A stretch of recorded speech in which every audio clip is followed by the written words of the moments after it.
Hey gamers! I am the monotone champion of Hyrule, Jason. And I'm the red mushroom from Mario that makes you real big. Patrick. Welcome to RPGaymer Episode 6, a podcast about coming out as a gamer.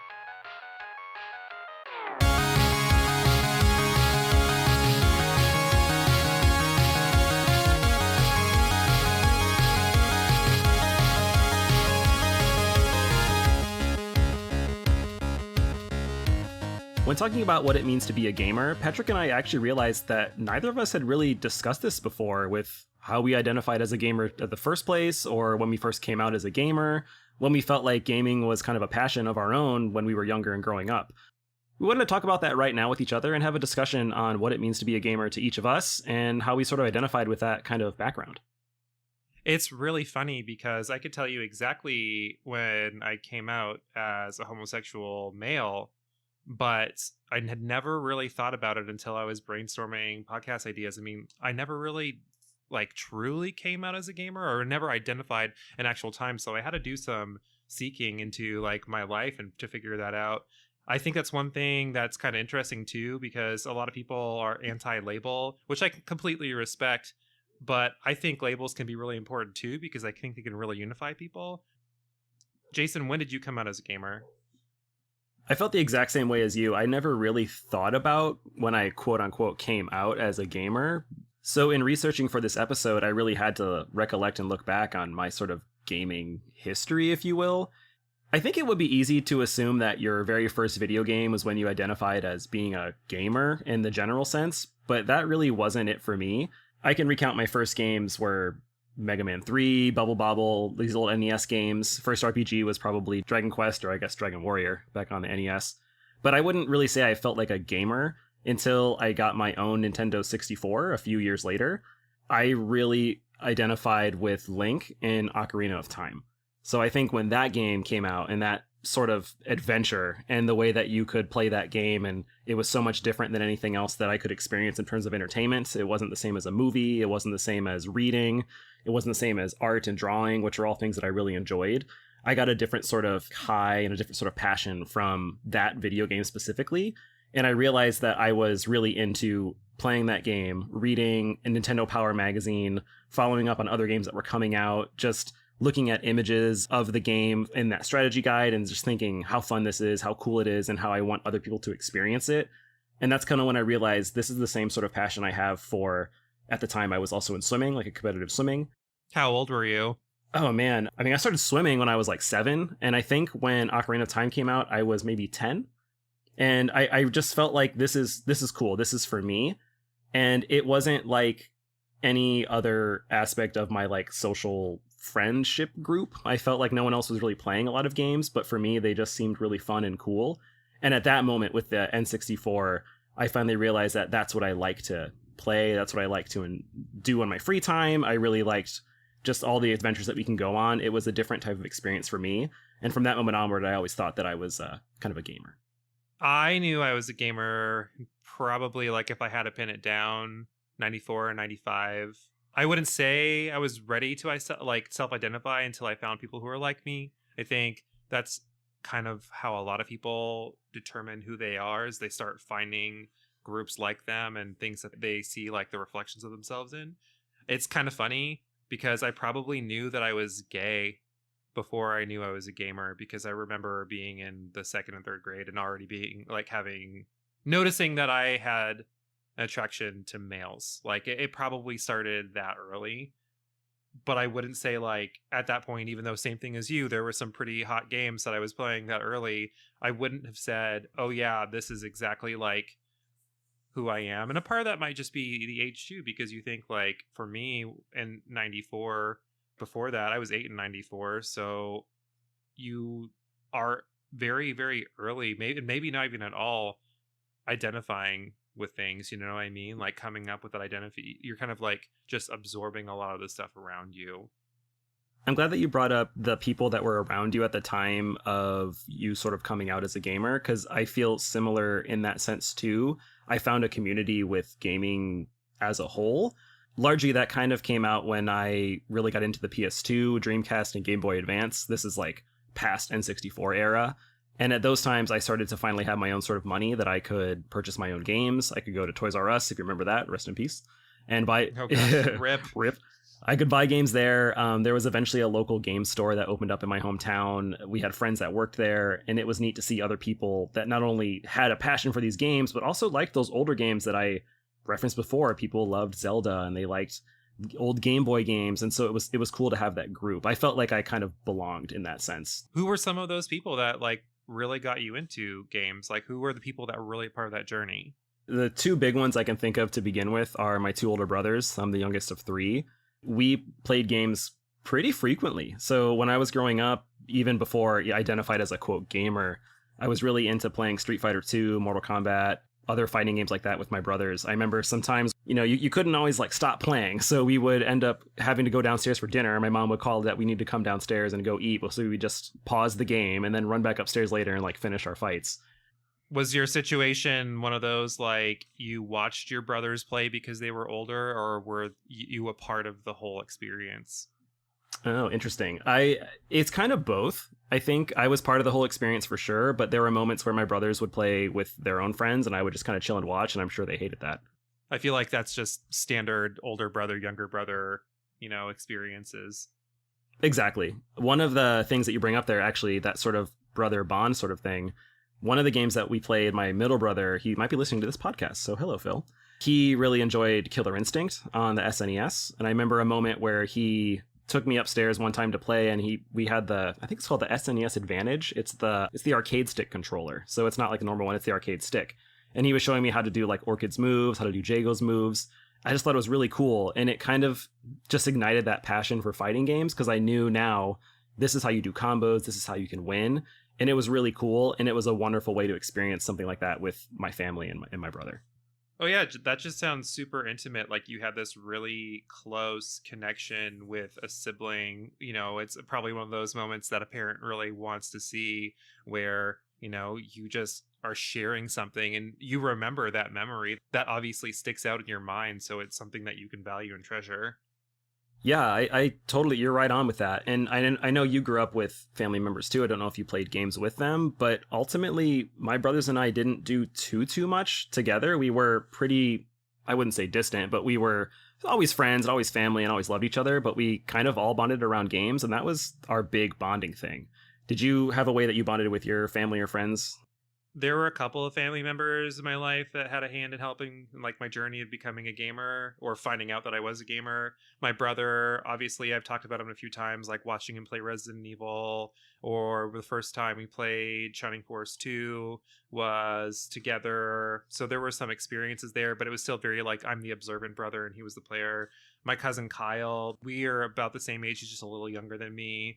But the person who probably gets the title of the first official gaming ally was my friend Chris Canada. Chris and I met our freshman year of high school, so we're like well on my like journey of life, because by the time you hit freshman year, ninth grade, you're about 14 or 15. And I mean, at that point in your life, you know everything anyways. So it's well, I was more, believe it or not, I was very quiet high schooler at that point. I did not talk very much. I owe a lot to Chris. I'd like to see if Chris is listening, because I'd like to know if Quiet Patrick really existed or if that was just a lie. Chris wouldn't say that Quiet Patrick existed, because when I get, this 100%, when I'm happy, when I'm around people that make me happy, I go from like 0 to 100, and I'm very high energy, obnoxious. I do really funny things, and I feel like I have troubles controlling my happiness and my excitement because of how people make me feel, because when I'm not around those people, I'm just subdued. Like I would not have identified myself a happy person until I met someone like Chris. And I'll give you a little context as to why. So we're about to get a little deep and heavy in Patty's life here. So get your tissues ready. Ninth grade was definitely one of the hardest times of my life. Going on with that, like I was a very quiet kid. I wasn't very popular in grade school. And transitioned to high school, like literally I went from maybe having a couple of friends to just completely zero friends. I didn't, all of a sudden, everyone that went to elementary school went to 8th grade in Canada. No one talked to me anymore at all. I had to come to terms with my sexuality, and it was the early 2000s. now as a teacher, like what I've noticed, it's a lot easier for people to come out because there's a lot more allyship present. I'm not saying it's not hard, and it definitely depends on where in the United States or where in the world you are, but at the time it wasn't easy. And I also knew that everybody pretty much knew. It's one of some of those like mannerisms that people would identify as you being a homosexual, whether you are or not. Like it's those unfair stereotypes. I had some of them, and I was constantly bullied. So like there were a few, and I mean to be quite sincere, there were a few times where I occasionally struggled with some like heavy self-harm ideation. So just freshman year was rough. Then like late freshman year, I met Chris and actually had to check in with him today to see, dude, like I remember all the good memories with you, but I don't remember how we actually met. And we figured it out that like our lockers weren't that close to each other, but we had a common neighbor and he would always hang around early before class. We'd sit and all of a sudden we just started talking. And this is hard for me because like I really don't like talking about my freshman year of high school. It was I did not have a great high school experience in general, but this was the hardest year. Chris was that guy kind of like you. He did not care like what people were saying about you. He just wanted to be your friend and talk about games. If you had an interest with him, he was there for that. He was that kind of person where he would like hang out with you super late at night playing video games. He was super in RPGs, and it was nice to like have someone where other people were being told, oh, don't hang out with Patrick, he's gay, or don't hang out with Patrick, he's weird, and someone who just like saw past all that bullshit. That sounds pretty rough. I mean, first off, thanks for sharing that. Like that's definitely hard to go through. It just makes me think of my own experience too. And I am not gay. I have my partner with me and we've been together for over 10 years now. But it is kind of strange to have a big part of you that you can't really discuss with someone and then be yourself and you don't have to hide anything. I mean, I had friends, I'm sure you had friends too, that of course they know what video games are. They can tell you who Mario is or Master Chief, whoever it is at the time. I never really felt like I could talk to them about the games I really cared about, like RPGs or really random funny sports games. And so finding a person that can talk like that is just great. They can just be your pillar and your beacon. And it sounds like Chris was that person to you. So I'd love to hear more about him and that starting journey you had. Yeah, he definitely was that person. I know like we talk about games a lot. There was a lot more to our friendship than just games. I just feel like interests are, especially at a younger age, are how people connect. It's very easy to be like, oh, I like that, you like that, let's be friends. I never doubted that like if I would have come out to him, then it wouldn't have changed a single thing. I ended up moving to the United States at the end of my freshman year because I needed to start my life completely over. Like I was just going to really dark places and my mom lived in Indianapolis. So I'm like, I have an out. A part of me wonders if life would have been different if I would have met Chris a little sooner in the year, because I honestly think I would have stayed, but we were just kind of like so late in the year that I think I was already making that conversation with my mom, like, hey, I want to go. But Chris was great. Some of my favorite memories with him and gaming moments, we used to do all-nighters for Resident Evil. Like we would just marathon a game like Resident Evil 2. And like I'm like A-B side of the story and then like the opposite and play the other person all in one night. It was so much fun. We even have this like super awesome memory of had to rent a GameCube. Mm-hmm. This is when I would come back and visit over the summer because GameCube wasn't out like my freshman year. We rented a GameCube from Blockbuster and it costed a fucking $150 deposit. What? To rent it. Like there was a rental cost and then there was an extra $150 deposit just to rent a GameCube. Like in case you break it or something? Yeah, like in case it didn't come back or in case you broke it. And we did that just so we could play the Resident Evil remake and Resident Evil 0. Like having that person where I mean, like we had a little bit of a friendship hiccup, which was totally my fault, letting some other people cause some drama for us. But he was just that guy. Like I always thought about him. I never found a friend like that in high school. The other person who like kind of holds that spot of, you know, that person who really helps me identify as a gamer was you. Oh, yay.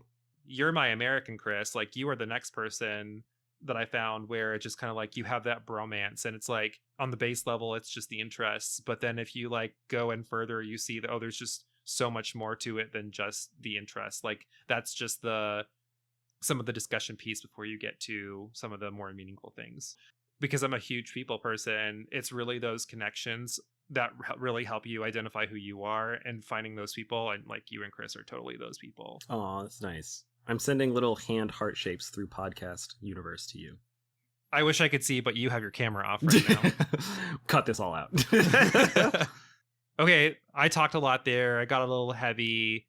Even though there were some negatives there for me, there were some silver linings as well. And I know some of mine were more about, my sexual preference and just typical school bullying. But were you ever called out in any capacity just for being a gamer? Like, were there those negative connotations? Yes and no, to the extent that you were just discussing. I don't think anything was that deep or heavy on my end, but there were moments where I was kind of called out or put into question, like, what are you doing? Like, why are you playing video games? Well, how did people know, though? Largely, it came from my family. So I think my mom and dad would know, like, he's inside right after school playing Phantasy Star Online on the GameCube because that game was freaking great. And I could be outside. So I remember being asked sometimes, like, hey, why don't you go outside? Why don't you go to your friend's house? Like, do we want to go somewhere else? And I wouldn't say, like, no, I'm going to stay inside and just coop up in my dark room all the time. Oh, so you weren't me. But I wasn't you. But I think more so it was just I wanted to play that game, explore that world, and, like, level up. Like, that's where I wanted to get my fun for the day. Would you say they felt negatively about you because of it, or they just were wanting you to do something else? I think the latter. They wanted me probably to do more stuff. So for me, I mentioned before that I did swimming as well, and I was doing swimming at the time when I was really playing a lot of games. So in my end, in my young child mind, I thought if I'm swimming, I kind of have time where I can do non-physical things. So I kind of equated that to being able to play more games. That's kind of what I did. I just knew, like, hey, I swam for this 3-hour practice. I'm going to play Zelda for a couple hours. The next day I'm going to swim again, and maybe I'll go ride bikes with my friends. But then when I came back home, I wanted to jump online again and play some other video games. And for me, it was just kind of a relaxation thing. I felt welcome and cool and at peace when I could turn on my Nintendo and play video games. Or actually another big game was Pokemon, when I could jump on my Game Boy and play Pokemon. And early Pokemon, so good. It was just a part of me. I just always felt like since those moments, I play with my friends, I go to school, and I play video games. It was just kind of who I was. I find it so strange that you didn't receive anything really peer-to-peer, because this was actually one of the first things that set me apart from people at my school. I can't, like, think back and be like, oh yeah, that person was a gamer, that person was a gamer. I liked video games as much as I liked other things. I don't talk about it that much just because I feel like I let people really throw me where they wanted me identity-wise at a young age. But I played soccer and basketball for the majority of my school career. I just didn't talk about it, and I wasn't excited about it because for the most part, people only saw me as a gamer, and that translated to being a loser. I think that I can corroborate that a little bit too. When I was in elementary school, which for me was only until 5th grade, I felt like there weren't too many kids that I could bond with in terms of gaming. I had my one main friend. He was into games, but not similar tastes as I was. When I went to middle school, the elementary school system kind of like funneled down. So a lot of elementary schools went to one of the 2 middle schools. So I met a lot of new kids. And then I realized, hey, there's some people here that really actually do like Final Fantasy, or they know about Dragon Ball Z, like other interests that I was into. So we really clicked off then, and I could kind of get what you were mentioning with Chris and, with me and you later, where you could just rattle off titles or video games that people would know what they were. So much so that going into high school, we were still friends in the same high school, and we actually developed a little group that we called the Game Boys. I feel like you've told me about this before. We did, and we would try to meet up every Friday, every other Friday, and we might order some pizzas, play some games, maybe watch some nerdy movies, and it was a nice way to bond that way. But there was always this weird stigma of like, do people know we're doing this? Because it's like super dumb. But I still loved it, and it was a great time. And I mean, of all the things that adolescent boys are doing, I feel like that's probably the least dumb. Yeah, but you know what? The ending of that story, I felt like as high school went on, and then really jumping into college, as the friendship started to, I wouldn't say disband, but it just evolved. A lot of people strayed away from playing video games. So our 2 hour every weekend like DDR sessions just became like maybe every other weekend, and then it just didn't happen at all. But I never lost the passion to keep playing. And at this point, I'm like, I am into like game collecting. I am into all this stuff, thinking like I might be a game designer when I go to college. For me, it was just like I didn't lose that passion. I honestly felt like a lot of friends moved to like alcohol and seeing men and women. And for me, I'm just like, no, man, I just want to chill with Mario and Link. You definitely stuck with your interests. I'm wondering if a part of that like adolescence and interests you had an advantage, because I can't speak for all of Canada and how school works, but I think in smaller cities, like I was definitely in a city, but it's not like Toronto where there were huge schools, millions of people. My school, since we didn't have middle school, so I was in class with the same kids from kindergarten to 8th grade, and it was literally just called elementary school. One of the cool fucking things was we had recess all the way up until 8th grade. But Dang. yeah, and like we had to be like, I think when you hit 6th grade, maybe 5th, you were on a separate end of the recess ground from those kids. Like you just weren't allowed near them, rightfully so. Like Makes sense. I don't want to play like dodgeball with some 7th or 8th graders. That'd be really rough. Right. I mean, I think maybe there were 30 or 40 of us total, and it was no different. Like you were just stuck with those kids. And the nice thing about middle school in the United States is all of a sudden you have like your elementary school group, and then you get merged with an even larger group because a couple of schools tend to make up a middle school. And I know that depends on where you are. There are some like elementary schools that like they're the one and only, they feed middle school. But I think maybe having that like, oh yeah, new people means new friends. And it wasn't, it just wasn't that way. So I think that was a disadvantage.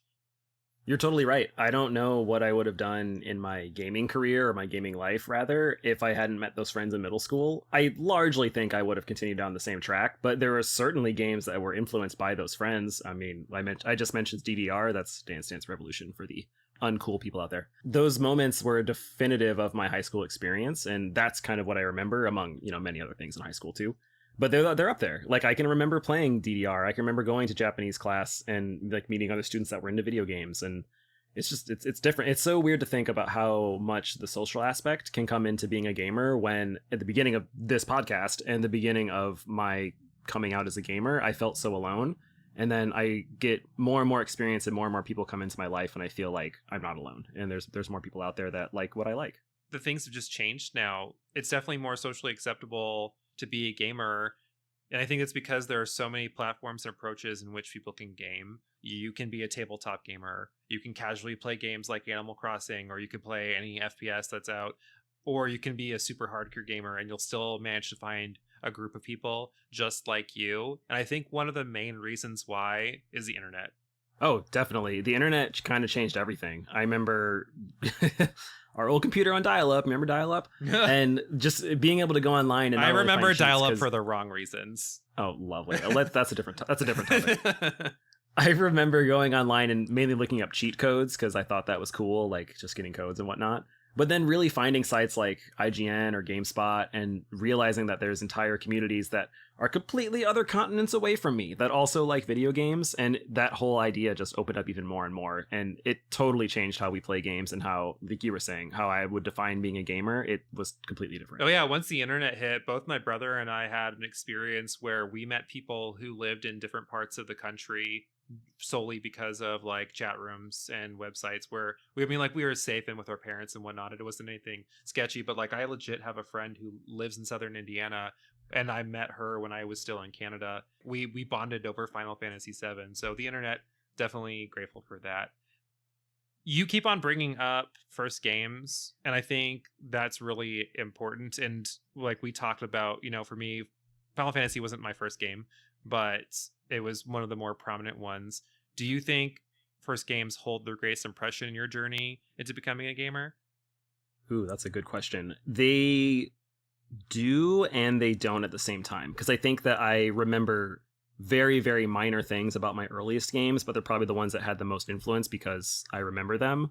So one of my earliest experiences was with Mega Man 3, which we rented. And I remember having to get up early on the weekends so my brothers weren't playing, because we had to share that one NES and the one TV in the house. The worst. I know, right? Turning in channel 3 and making sure it clicks right so the TV turns on. This generation will never understand that. Yeah, there's people that are like, what? Anyways, with Mega Man 3, I remember getting that and thinking, this is the I love video games moment. When I could enter a password to continue my game, that was crazy. You could use abilities from other boss masters to fight other boss masters, and it was cool. And I thought that was an amazing thing. And again, like I said before, you don't get it from a book or like a movie, you experience it here. So are you saying that like the first game does hold the greatest impression?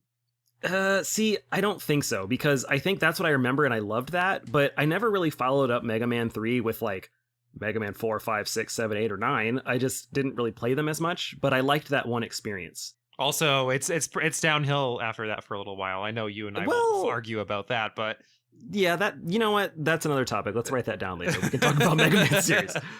I think that what Mega Man 3 showed me was that I can appreciate games for multiple reasons.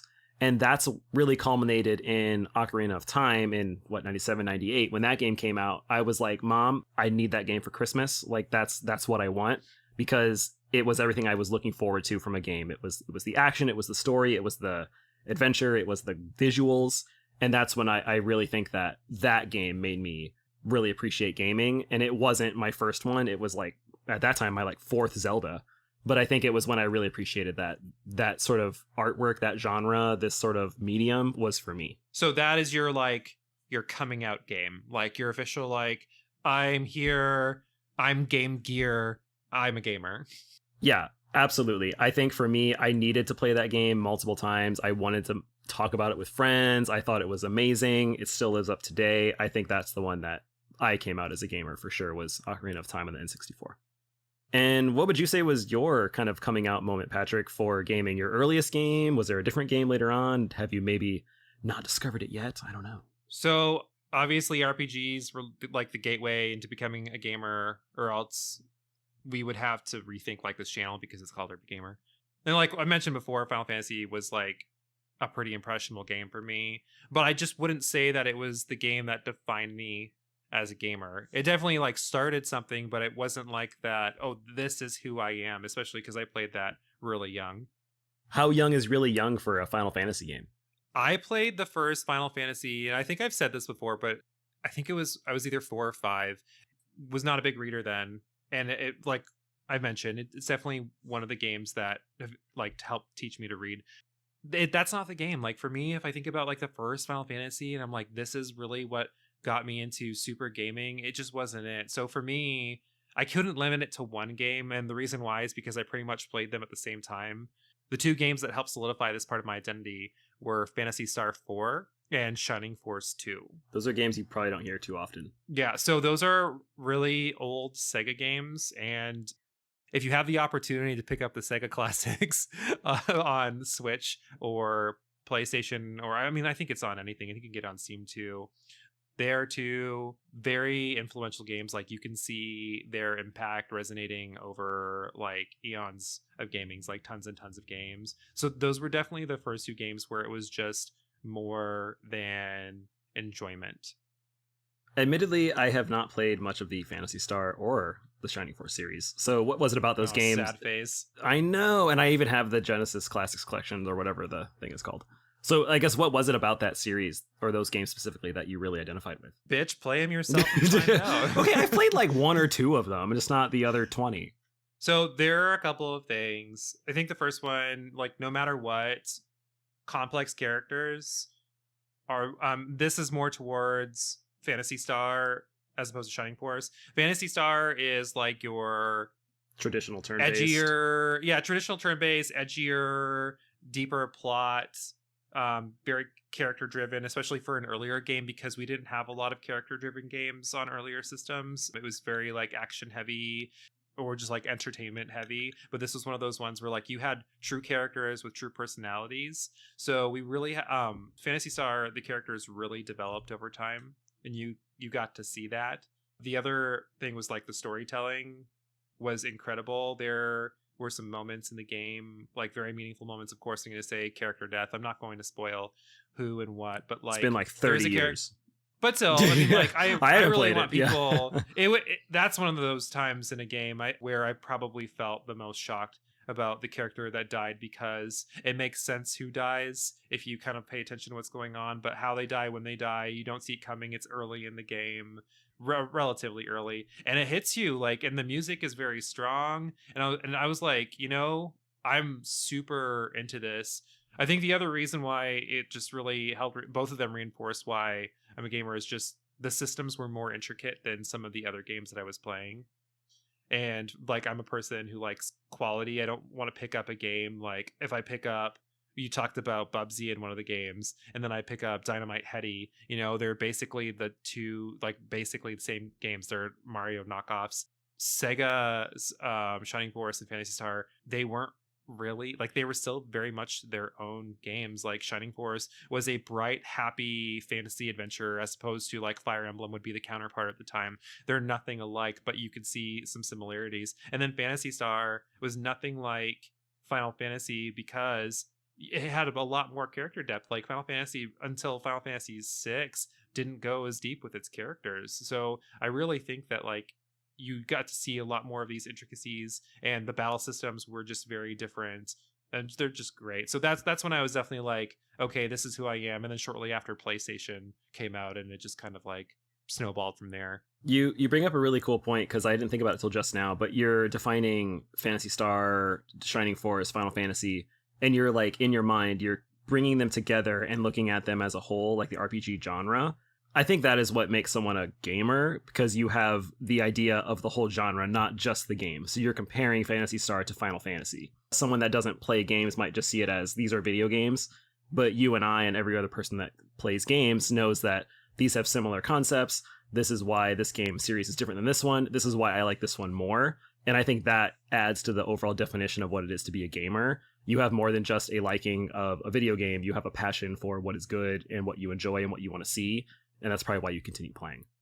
Well, and it is. And actually, it was a point of contention for my parents and I growing up, because they wanted me to do more mentally intensive things, because they thought I was just wasting my mind on video games. I'm like, I am so thinking about everything that I'm doing when I'm playing these games, and I'm analyzing these characters, and I'm thinking about their struggles. Like, I could do it with novels, but like, the ability to live in that world and interact with that world was so much greater than, not like I was an English teacher. Like, I get books, I love books, but like, there was just a different way to appreciate that. And my parents never saw that. So it was very difficult earlier on, because, there was a struggle of like, what are you putting your energy and your time into? And even now, like, quitting teaching, they're like, my mom gets it. She's just kind of like, yeah, do your work. It's your art. Do what you do. But my dad doesn't quite get it, because it's that whole traditional, you need you work a 9 to 5, entertain yourself afterward. But like, now I'm like, no, there's just so much more to games, like, and the right games, because some games there's not really much to, you just pick them up and play and they're casual enjoyment, but a lot of them have depth. Analytically, you can get really deep with these games. Since Phantasy Star was definitely one of the heavier moments for me, and every true gamer probably has some of those like more defining moments along their journey that like made you feel like you belong. What were a couple for you? That's really good. I think that I could look at moments like in Final Fantasy VII, like playing and beating that game, or Final Fantasy IX and playing that one first. But I think if I was really thinking about what made me feel like I belonged, or I was in this journey of a gamer and how I felt welcome, I'm going to jump a little bit forward in my gaming career, if you will.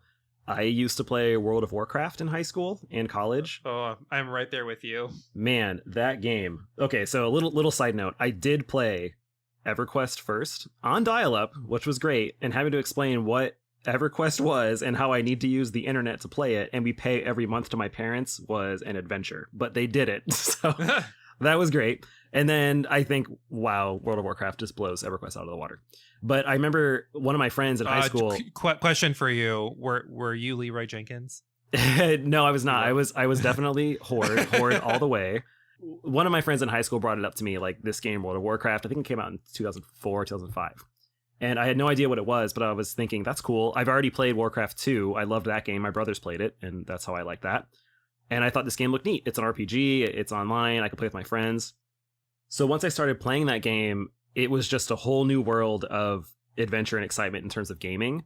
And I think it was the most, quote, cliche of like gamer moments, because I mean, there's Emmy award-winning South Park episodes about this, where like you might identify as this. That's a damn good episode. It's a good episode. You're like a nerd in the basement playing this game, but I was a nerd in the upstairs playing this game. It just felt great. It felt cool to have this huge world that I could be a part of and my friends could join me. And I went to college, and my sophomore year, I was still playing this game, and I had my character, and it was something else. And that was a really, really cool moment for just video games in my life in general. Do you have a big moment like that too? Actually, one of my moments was also with World of Warcraft, because it was the first MMO that I had ever played.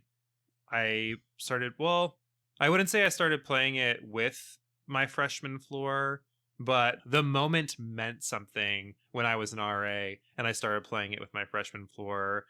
This wasn't so much like a gaming moment as much as it was like a great moment of bonding, because it was like that it was just incredibly fulfilling going on an adventure with a group, and that's not something that you get to experience in a lot of games. And my floor bonded. I mean, you were an RA at the building. We got so close because of those moments of going on adventures together and all like the stupid things that we would do. Everyone has their role. You got to get ready in advance. It was cool. Yeah, and like just the stupid things we would do and say. It just, for me, it was a greater like outside of the game, but because of the game moment. If I had to pick a moment inside of a game that really helped me belong, earlier games were great and they had depth and they had meaningful things, but I'm kind of like you. I kind of think later in my gaming career. So the one that really stuck out with me was BioShock Infinite, the ending. Man. Yep, gotcha.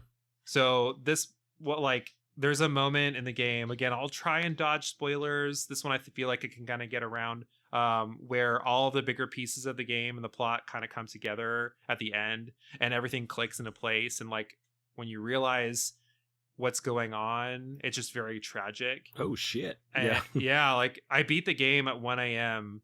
It was in like right around when it came out, and I stayed up for a few more hours. Just taking that all in.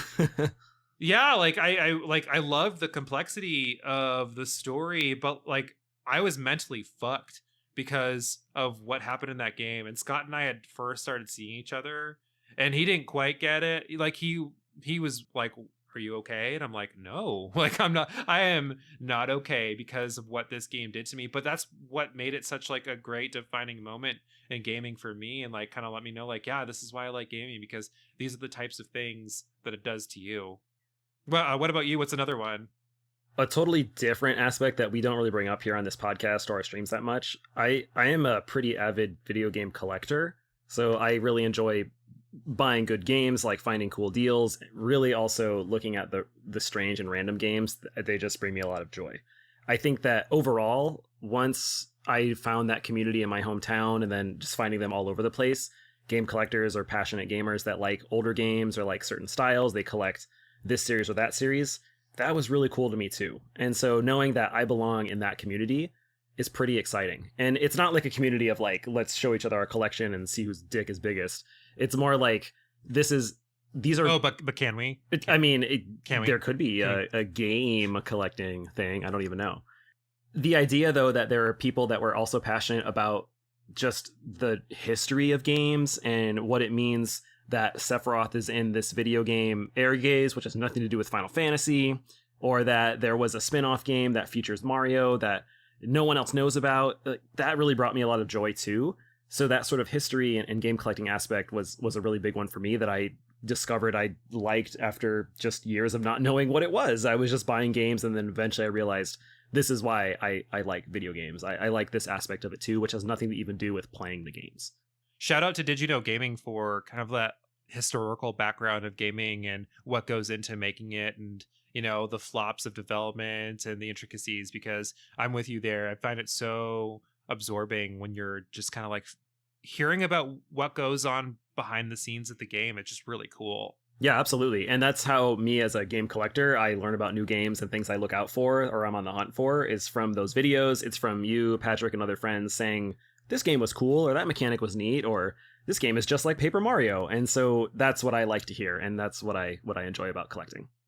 From Mega Man 3, which was one of your first games, to Remnant from the Ashes, which is the game that we just recently beat on our stream. Shout out. Yeah, shout out. Finally fucked up that tree bitch. I know. That was really satisfying. Have your gaming interests evolved or changed along your journey? Oh, definitely. I absolutely discovered games that I liked and games that I didn't like. And I think that once I sort of refined what I enjoyed, I knew what I was looking out for. For example, I knew that I liked RPGs, fighting games, and the shooter genre. So with that in mind, when I would see on the shelf a game that was a side-scrolling shooter, like let's say Raiden 3 on the PS2, I knew I should like that game because I already like that series. I would never have said that if I was only playing NES and SNES. I only learned it as I kept going. And I think it started from Mega Man, and I knew I liked running and jumping and shooting. And then eventually it was more so, I also like the challenge of a lot of shit on screen that I have to dodge. And then it was, I also like being able to get really cool power-ups. So it evolved into a very refined, specific thing. Same thing with RPGs, same thing with fighting games. And I think that it's the natural development of my gaming interests. It just kept getting more refined and more, I don't know, like a fine wine, it was better with age. Yeah, I agree. Like refined was my kind of like key takeaway from how I've evolved as a gamer. I've always been open to most game genres. I'm not just an RPG person, you know, like I like platformers, I like action games. I wasn't always so open to playing everything. Like in high school and early college, I would pick up an RPG just because it was an RPG, not because it was a good game. Been there, done that. And now I'm definitely a lot more. Yeah, like, and well, and I mean, I know you're a collector, so you're gonna pick it up anyways. But I don't have a lot of the games that I had when I was younger because we didn't have the money, so I had to sell games to get games. And some of the games I bought were just like shitty RPGs, even though I knew they were shitty, just so I could say that I experienced them. And like now, I don't necessarily regret it, but it was just kind of like I wouldn't do that now. So I'm definitely more objective now. Okay, so shitty RPGs are my forte, so you got to give me some of these shitty RPGs. Oh, Thousand Arms on PS1. Yeah. Very I'll expensive, like, by the way. all basically half of the RPG list on the PS1. They're either good or terrible. Yeah, there's not too many There's middle of the ground RPGs. Right, like Wild Arms, amazing. Thousand Arms, terrible. Vandal Hearts, terrible. Xenogears, awesome. So you don't really have that middle ground. I would say another thing that's changed, I really like challenging games or just a challenge in a game. And this is a point where you and I kind of like don't necessarily agree. And I know you're not saying you don't like challenging games, but like I like it when you're like really having to tax your skills in a fair way, because I really think it makes you more of a critical thinker. And I really like getting through some real shit situations in like action and horror games because I think it's really exhilarating. I also play fighting games now, which is not something I did until I met you. Mm-hmm. You're welcome. Yeah, I wouldn't have done that on my own. I feel like fighting games really are, like you said, with your brother teaching you the moves. I don't think that's something that you get into fighting games because of someone else. Now that might not be like 100% of the time true, but I mean, fighting games are typically meant to be played with someone else. Lastly, I'm also an indie whore now. Like I really like seeing how, I mean, indie games are great and they're usually cheaper than some of the like AAA titles that are out there. But I really like seeing how small developers push the limits of what a game can be. And it's crazy how small development teams can sometimes do it better than those bigger companies. Absolutely. And I think that you're right on. For me, an indie game was always sort of the other style of game. Like it wasn't a AAA game, it was cheaper. But I really quickly realized that you got the exact same experience playing a game like Bastion by Supergiant Games than you would get from playing God of War. And that's pretty legit. If as a gamer, you win regardless of what you choose. To wrap this up, what advice do you have for listeners to help them reflect on their identity as a gamer? Play Mega Man 3. No, play Mega Man 2. Mega Man 2 is so much better. Okay, just play one of them. No, they're all the same. Though, largely they are. I would say just play games and know that you're not alone. You have many people that like what you like. You're probably going to run into some trolls or people that are like, what are you doing? Or the gaming community can be so great because you'll find people who like things that you like, but they're also so toxic because they'll tear you down for liking something. Exactly. And I think games right now, there's a large push for esports. There's lots of competitive games out there, but we're also seeing a ton of single player games too. I would really explore what you think is fun. So for me, referencing back to earlier in this podcast, I really, really like single player games. So I mentioned Zelda, you mentioned Mario and like platformers.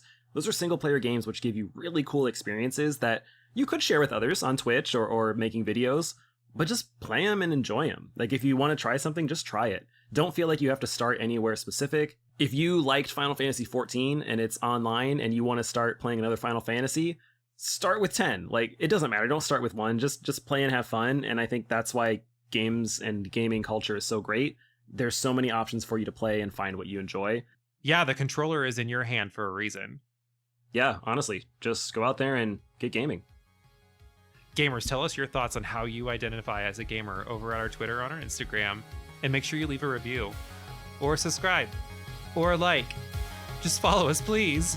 Or smash that alert button and you'll get all of the news when we're online. Smash all the buttons.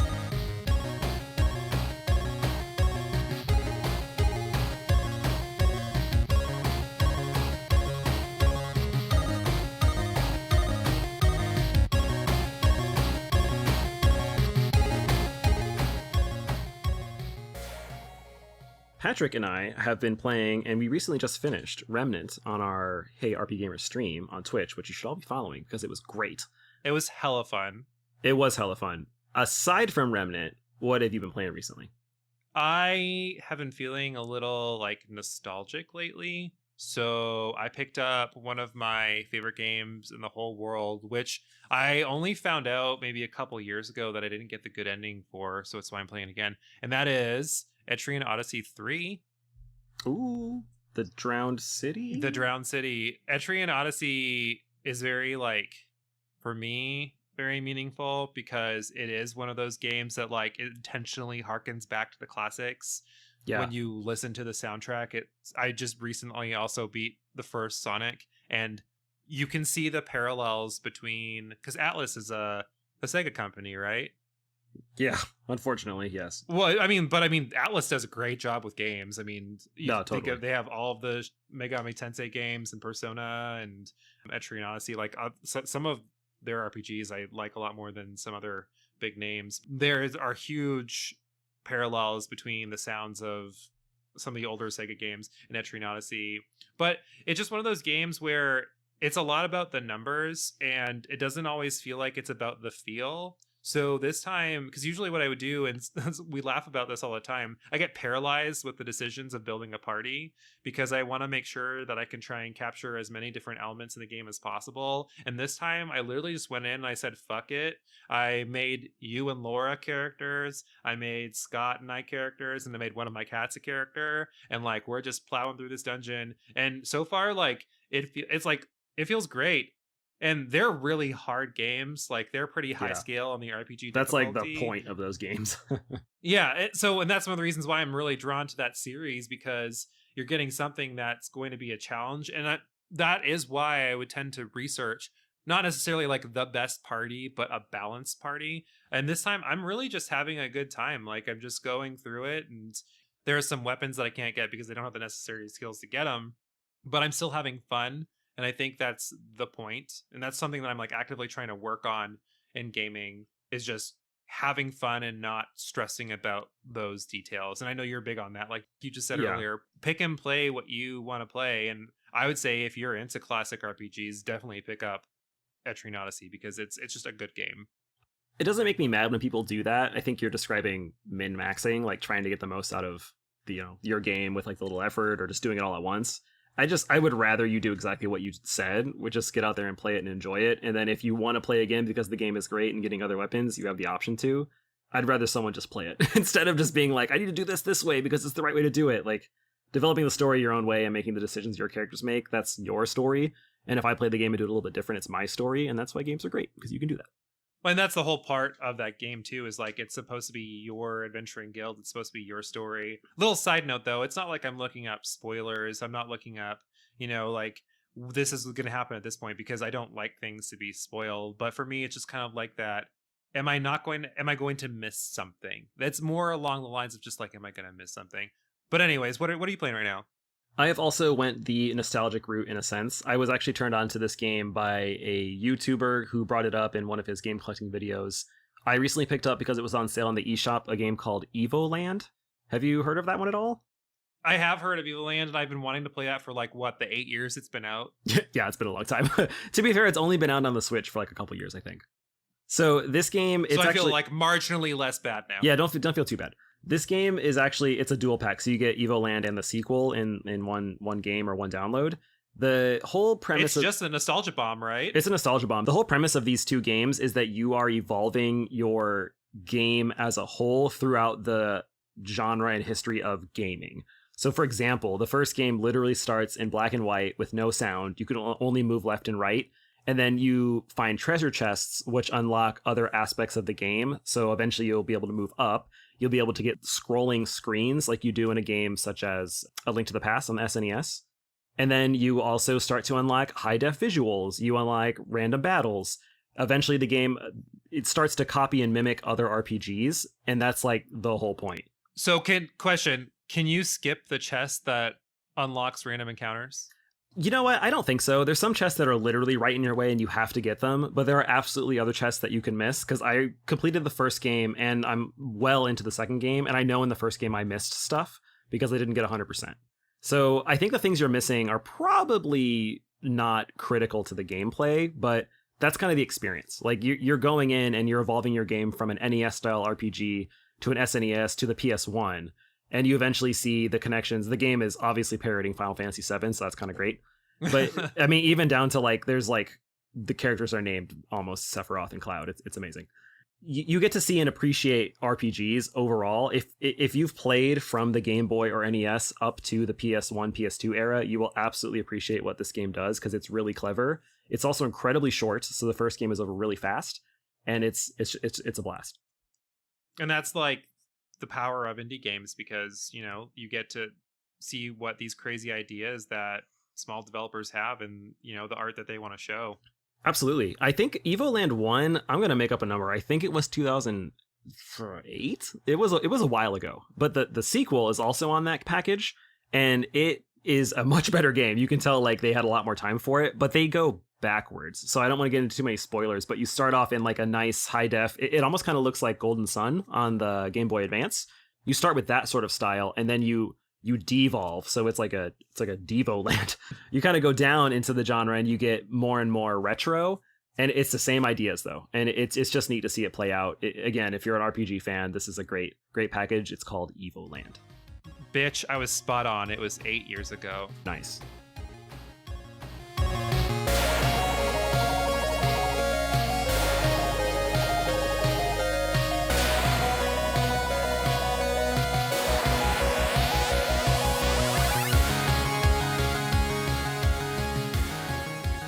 Gamers, welcome back to part 2 of our episode. I'm super excited for this because, again, we're going to be playing a game, and we're harkening back to, I think, the 50s or the 60s for this game. Yeah, taking it back. This was inspired by a little game called The Dating Game. If you don't know what The Dating Game is, ask what your you parents. need to do, ask your parents, or watch RuPaul's Drag Race All-Stars 4 Snatch Game.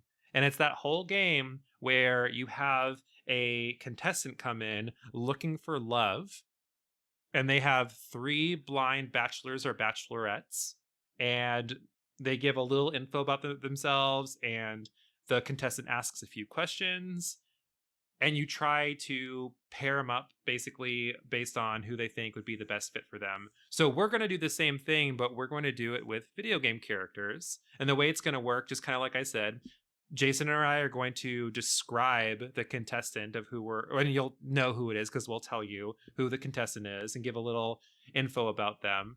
And then the other person will give their bachelor or bachelorette number 1, 2, or 3, and just a few non-specific pieces of information about them. And what's going to happen is his contestant or my contestant is going to figure out who would be the best match for that person, and then we'll go through who the actual people were. It'll be a good time. We'll make it work. So oh, so Jason, why don't you start us out with our first contestant? Our first contestant, you may know him. He's from a very, very popular video game. There are 5 million entries in this game series. We are talking about Luigi, Mario's brother from the Super Mario Brothers games. Luigi is our Mario. Luigi is our first contestant. So a little background for Luigi. Things with Daisy didn't work out too well for Luigi. Maybe it was always playing second fiddle to Big Brother Mario, we're not sure. Whatever the reason, this plumber is on call for love. His perfect date would include a romantic Italian dinner with a jaunt down to a local cookie shop owned by a particularly intelligent dinosaur. Here's hoping one of you bachelors can one-up more than just his heart. Oh no. Okay, well, bachelor number 1 is a self-proclaimed astronaut. He is a man of many hats, and in his college days, you could find him in the woods, sucking and blowing. Okay. Bachelorette number 2 is the world's best hairstylist. She practices Wicca. Sticks and stones may break her bones, but chains and whips excite her. And bachelor number 3 is the world's hottest muscle daddy. He is the parent of one adorable little girl, and his nickname in college was the Human Swiss Army Knife. Oh, man. Does the contestant have any questions for the bachelors to get an idea of who they might be, or is Luigi pretty competent of who he wants to find love with? So for bachelor number 1, you wear lots of hats and you suck and blow in the woods. Do you ever come out of the woods? He's been known to start in the woods, but he leaves the woods very early. I think Luigi would enjoy the chains and whips from Bachelorette number 2. Is she older than Luigi or younger than Luigi? I would say that she's timeless. Bachelor number 3 has a child. Luigi doesn't know if he wants kids, so if kids were out of the question and they didn't have to be watched, where would Bachelor number 3 take Luigi on their honeymoon? He would probably take him to an amusement park in the sky. Ooh. Luigi likes the sky. Luigi likes strong men, so Luigi, I think, will choose Bachelor number 3. Okay, so from here, Jason will try and guess who the bachelors are, and then we'll announce the ones who didn't win first, and then we'll announce who he is shipped with. So, bachelor number 1, do you have any ideas who that is? Gosh, I have no idea. I'm thinking multiple hats, and I'm like, is it Mario? Man, Captain Olimar? I have no idea. Bachelor number 1 is Kirby. Oh, Kirby. Oh my god, the woods! Yes, of course. The woods and the sucking and blowing and self-proclaimed astronaut because he's he's always in outer space. Yeah. Yeah. Okay. So he did not match with Kirby. How about number 2? Man, I can only think of Bayonetta. It's Bayonetta. Okay, good. I was like, I think that's what we got. Okay, cool. All the gays are going wild right now because I just quoted Rihanna. Yeah. Love it. Okay, so Luigi did not match with Kirby or Bayonetta. Who does Luigi think Bachelor number 3 is?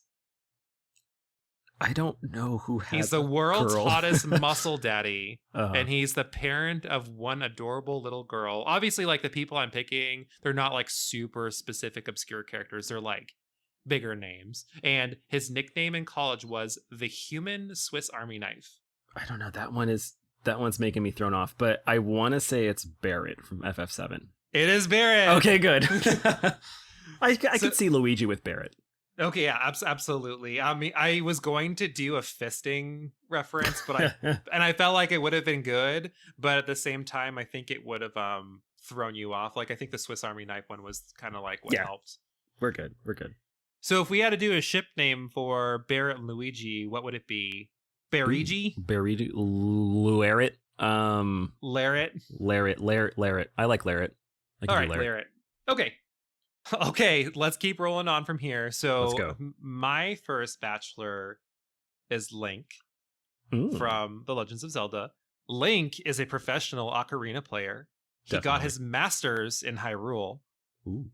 He got his master's in Hyrule. But no, his master's. Yes, sword? I got it. Please continue. And Link is looking for someone who can complete him as much as he wants to complete the Triforce.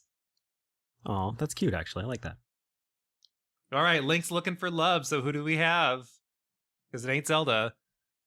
All right, Bachelor number 1 is a strong silent type, only talking on the rare occasion. When they aren't defeating legions of enemies, they like to relax at home and record their day. They usually enjoy traveling all over the worlds. Though danger usually lurks around every corner, when duty calls, they are ready to step up and fight for the little man. Okay. Bachelor number 2 hasn't been in a dating-like situation for a long time. They never really hit it off with anyone in particular, probably due to the huge interference to their daily life from aliens and or government cover-ups. They know their way around all kinds of weaponry. Their vacation with you would be on a private island they can awkwardly steer you towards on their makeshift jet ski. God. Bachelor number 3 has so much in common with Link. They both use swords, they both save their kingdoms, and they both help all kinds of people along their way. In fact, they've actually shared some interactions already, battling out on floating battlegrounds in the sky. They radiate what is right, and if you won't do the talking, they'll pick up the slack. Magic isn't really their thing, but they're familiar with the arcane arts as well. Those are our 3 bachelors for Mr. Link. Do we know who he might want to be choosing as his go-home companion?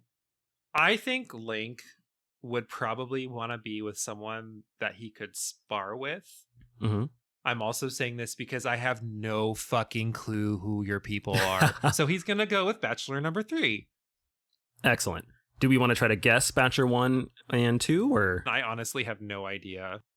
Is that Mario? That is not Mario. Bachelor number 1 is actually Samus Aran from the Metroid series. Oh, okay. I would have never got that based on your clues. Wow, you're saying I don't have good clues, Patrick? Yes. Wow, okay. Well then, Bachelor 2 hasn't been in a dating-like situation for a long time. They never really hit it off with anyone in particular, probably due to their high interference in the daily life with aliens and government cover-ups. Their vacation with you would be on a private island they can awkwardly steer you towards on their makeshift jet ski. Okay, so like this is I actually was gonna guess Samus, except for the makeshift jet ski. Mm-hmm. But I don't know who this person is either. This one I wasn't sure if you would know. This is actually Gordon Freeman from the Half-Life series. Oh, I mean I know Half-Life. I've played them. You don't remember the bad jet ski? It was so awkward to Half-Life control. 2, yeah, Half-Life 2.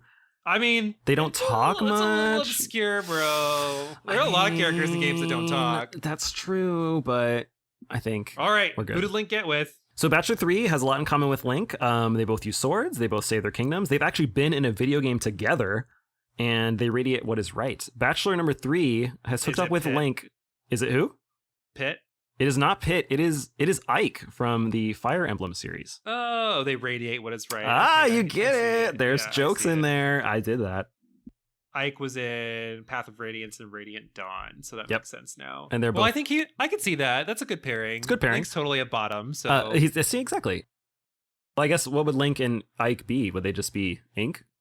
Like. I like. Oh, that's funny because like is an enemy in the game. Wow. That would be their ship name. Okay, moving on to my next contestant for you, Mr. Patrick. We have Vivi, or Vivi, however you want to pronounce it, from Final Fantasy IX. A little bit about Vivi. When you don't know where you belong, it's best to look inward. What did Vivi find what he did? An open heart he's wanting to spend with you. Vivi has a penchant for stage shows and saving the entire world, but sometimes appreciates a push in the right direction. Loyalty and compassion are the most important aspects of this small yet mighty mage. Point of contention, Jason says Vivi and I say Vivi. Let's just see how this ends. Bachelor number 1 gives tall daddy energy. Ooh, I like it already. Once he sees you, he's totally obsessed. His favorite show is Dancing with the Stars. Bachelor number 2 is a muscle bear. He loves to cuddle, and his favorite activity is napping. Bachelorette number 3 is one of the world's best police officers. She's besties with rapstress Nicki Minaj. She accidentally snapped her ex-boyfriend's neck between her thighs. Oops. Oops. Oops. What? Okay. I think Vivi and or Vivi would enjoy snuggling, and he would definitely be a little spoon. So he would probably want to go with bachelor number 2. Okay, so bachelor number 1. Okay, the Dancing with the Stars is throwing me off because the first 2 clues I'm thinking like Nemesis or Mr. X, but I don't know. You got it. It's is Nemesis. that it? Oh, okay. Yeah. Wait, Dancing with the Stars? Oh, stars! Got it. Got it. Okay, nice. Yeah, once it clicks, like once you get it, you're like, oh. Yeah, okay. I was like, is this like a Persona thing? Okay, got it. No, right, again, I'm trying to make them as like reasonably obvious as possible. Okay, this one I'll be disgusted if you don't get. Bachelorette number 3. Oops. Oops. So the police officer one, I think I got. The next snap one, I think I got. I'm not sure about Nicki Minaj, but I'm thinking it's Sonya from Mortal Kombat. It is not Sonya from Mortal Kombat. Is it Chun-Li? It is Chun-Li. Oh my god, okay. Again, the gays are going to go wild because there's a song by Nicki Minaj called Chun-Li. Oh, see, I don't listen to Nicki. I'm sorry. But to be fair, I also did just... I think we just got canceled. We just got canceled. I did just watch the Mortal Kombat movie, so my mind's on Sonya, not Chun-Li. I mean, you got that it was a fighting game, so that's reasonably close. Okay, right. I think I know Bachelor 3. Or Bachelor 2, sorry. I'm assuming that is Snorlax? It's Snorlax! Yeah, okay. Yay! So Vivi and Snorlax are a couple. Snorvy? Snorvy is probably already a Pokemon. It sounds like it would be a Pokemon. So I'm imagining, honestly... Velax? Velax is a medication to stop you from pooping. Or to make you poop. I like Snorvy, and I'm imagining a Snorlax with like Vivi's sort of like black mage body and that hat, but he's like as big as Snorlax. Okay, someone needs to fan art that for us, like Please. A little black mage Snorlax. That'd be freaking adorable. Contestant number 2 is a former priestess turned national girl group pop star. Her hobbies include TED Talks about how to overcome sin. And she's looking for someone who won't ghost her as if they never existed in the first place. Jason, do you know who contestant number 2 is? That last clue. That's got to be Yuna from Final Fantasy. That is Yuna from Final Fantasy X. Oh, yes. Love it. Okay, Wonderful. So who do we got for Yuna? For Yuna, Bachelorette number 1 has a great voice and is not afraid to speak their mind. They are a manufactured leader and motivational speaker, making damn near anyone do exactly what they say. Though they have a bit of a temper from time to time, they only want what is best for you and presumably for your future relationship. The verdict is still out on their overall baking skills, but one thing is for sure, they're always honest. Bachelor number 2 really digs what you're doing with the whole changing the world thing and breaking out of the norm. They also love that you know your way around firearms, 2 firearms, in fact. Aren't guns with infinite ammo the best? Bachelor 2 is a bit shy about their family and would prefer you just don't talk about them. They also have an affinity for red things. Bachelor 3 has been around the block a few times and has sprung right back from every previous encounter.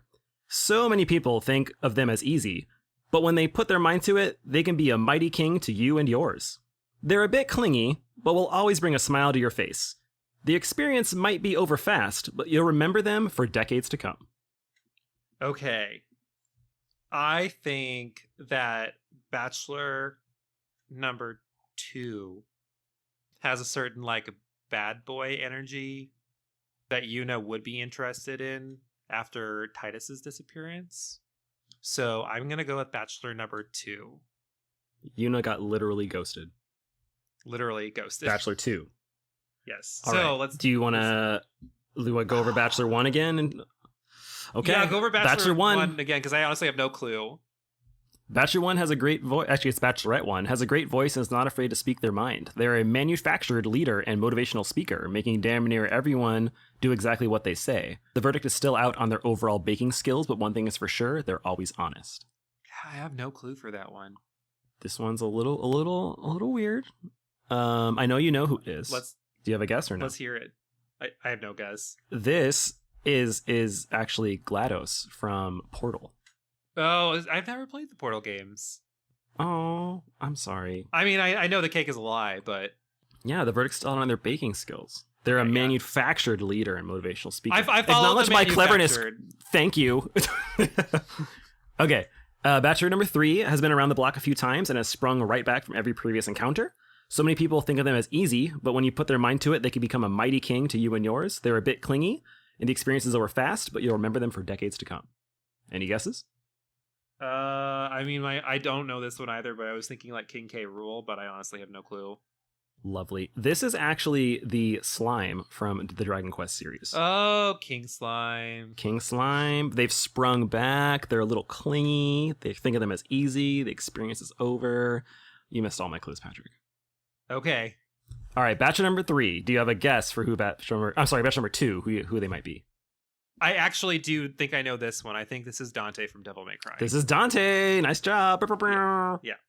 I figured that one with the unlimited ammo. Unlimited ammo, and 2 firearms. History. Yeah. Awesome. Okay, well, let's do one more and wrap it up from here. Okay, I have one more contestant for you. And this contestant is none other than Sonic the Hedgehog from the famous Sonic the Hedgehog series. Oh, no. Giving you a little bit about Mr. Sonic. Look out, Mobius. The fastest thing alive is sprinting towards your heart. Sonic is looking for love in the fast lane, but is ready to take it slow with one of you lucky bachelors. This hedgehog likes nature, fast walks in the sand, and chili dogs. Rings are his forte, and no matter how many he goes through, he's got to keep just one. But who will he share it with tonight? So corny. You love it. Okay, bachelor number 1 works at an adoption agency. He is a part-time Uber driver giving people rides all over the kingdom. And he is good with his tongue. I can't believe I'm about to read this. Bachelor number 2 used to be in the military. He's a bit of a mama's boy, and he's been known to go dick down in other people's girlfriends. Wow. Okay. And bachelor number 3 is a former psychic who is now a Major League Baseball player. He is a guy of few words, and he's a bit of an alien conspiracy theorist. Wow. Man. I have so many questions. I think that we're gonna avoid being dick down in bachelor number 2. But why though? Because I think Sonic enjoys the extraordinary and the off the wall. So I think he would probably enjoy space travel adventures with bachelor number 3. All right. So again, bachelor number 1 works at an adoption agency. He's a part-time Uber driver, giving people rides all over the kingdom. And he's good with his tongue. Jason, who is bachelor number 1? Dude, I have no idea. Listen to the last clue. Good with his tongue. The tongue. I'm assuming it's Yoshi. It is Yoshi. Okay, God. Sonic and Yoshi would have been a perfect couple. See, I was thinking it's Yoshi, and I'm like, I don't want to. I want it to be funnier than 2 animals together. So I'm hoping Bachelor 3 is better than that. Do you get the works at an adoption agency? Because he's like for Baby Mario. Yeah, for Baby Mario. Gotcha. Okay. Gotcha. Bachelor number 2, again, used to be in the military, a bit of a mama's boy, and has been known to go dick down in other people's girlfriends. I have no idea on this one. I don't know. Solid Snake, I have no idea. This is so stupid. Because, okay, it's Sephiroth. Oh my God. Okay, I get it now. That okay. I was hoping, like, if you didn't get the dick down, then you would get a bit of a mama's boy. A bit of a mama's boy, the military part. Yeah, okay. I got you. So, Sonic is paired with someone who is a former psychic and is now a Major League Baseball player. They are a guy of few words and is a bit of an alien conspiracy theorist. Jason, who is bachelor number 3? I don't know. I know that you have never played this game, but you are the most aware of this game. Oh no.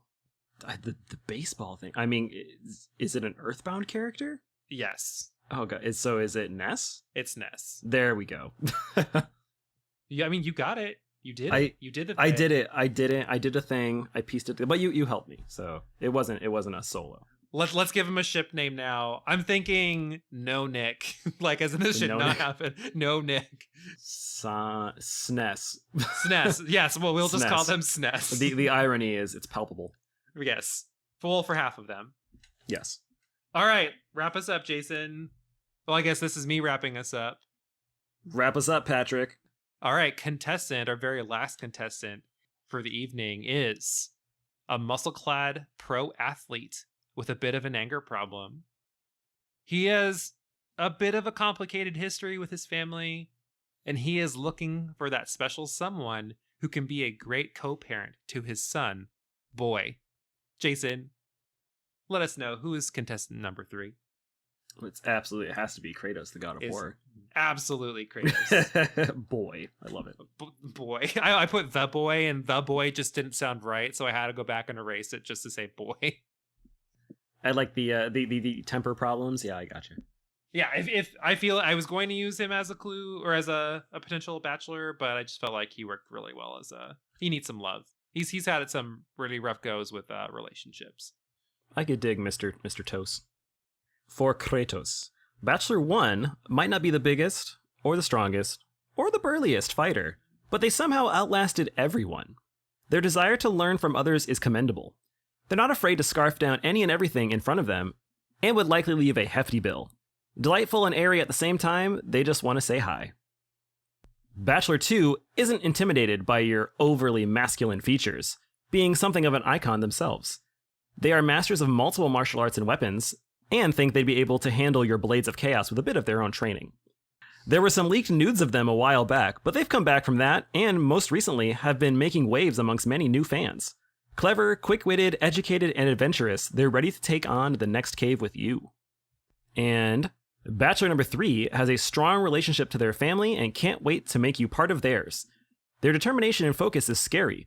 When they want something, they will do anything to get it. Seeing your cloudy kingdom up on Olympus makes them even more eager to achieve their goals for the world. However, they do hope you'll be alright with their extensive amount of hair products taking up all the bathroom shelf space. Okay. I think that Kratos would want to be with Bachelor number 3 because he would want to be with someone who is as driven and as passionate as him. He wouldn't want someone that's going to get in his way. He would want to be with someone who would get him there. I see. That's sure. Do you want to, let's try to guess Bachelors number 1 and 2. So Bachelor 1... I know a couple of them. You know all of these. Bachelor 1 might not be the biggest, strongest, or burliest fighter, but they somehow outlasted everyone. Their desire to learn from others is commendable. They're not afraid to scarf down any and everything in front of them, and they're light and airy at the same time, and they just want to say hi. And that would be Kirby. Hi, it's Kirby. Hi. You and I both pick Kirby. I love it. I just think Kratos and Kirby would be great together. That might be a little weird. Bachelor number 2 isn't intimidated by your overall masculine features being something of an icon themselves. They are masters of multiple martial arts and weapons, and they think they could handle your blades of chaos with a bit of training. They had some leaked nudes a while back, but they've come back from that and have recently acquired some new fans. They're clever, quick-witted, educated, and adventurous. They're ready to take on the next cave with you. Okay, this is actually, I don't know this one. This is an older character. This is a female character. She was very iconic at the time. She technically first released, I want to say, on the 3DO or Sega Saturn, but got to prominence on the PlayStation. Oh, as Lara Croft? Lara Croft. It's the Tomb Raider. Okay. Nice. They would have been a good couple. No, definitely. This is the most logical couple pairing, I would say.